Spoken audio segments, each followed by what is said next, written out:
Bir de bir kuda olaylıp, karnısı hazırlık gelip, oğlumu kıydığında muhabbette yazışıptılar, halasıptılar. Vay Coracan, halasın nasılır böyle? İnha yadıyım. Tanay Cora. Hava Coracan dedim, karnısıyla çaylık geldim. Oğlum karoçu efir açıptır, vanyer oğlum. 24 mutat bir şey var, normal baka ikade bolacaklar. Ne mi diyeyim? Efirine gelip patpısatın ettir, efirine yazışıptırlar falan, hiç kadar yazışıptırlar, karoç attı düşüptür. Arkayın o ne переживай, сенька Ваня рода bizim damat minka. Sen ne mu подписчива? Nauça getir spiseyi. Keçiriydim. Vay spiseyi getirir olayım. Gayet koy dedir ki yani gör. Hemen koy gayet koy dedim. Ne ahir bazada değil dördüm ya rastım hoş geldin mi? Attı oy böyle ne yapayım? What the fuck? Koy bunu yürü sen kova düşer ya. Sen kıydın kim? Vay ne yaptır?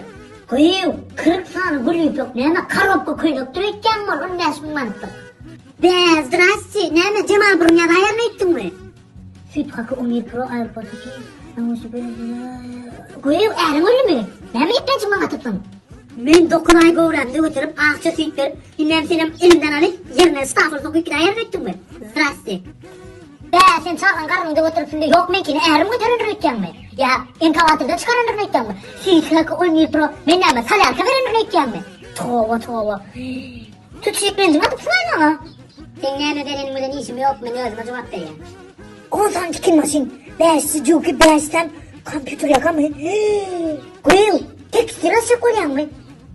Ay ne ölü ver, sen ay kıydın versen bana ölü ver arkayım ölü ver. Vay senin uyup tova.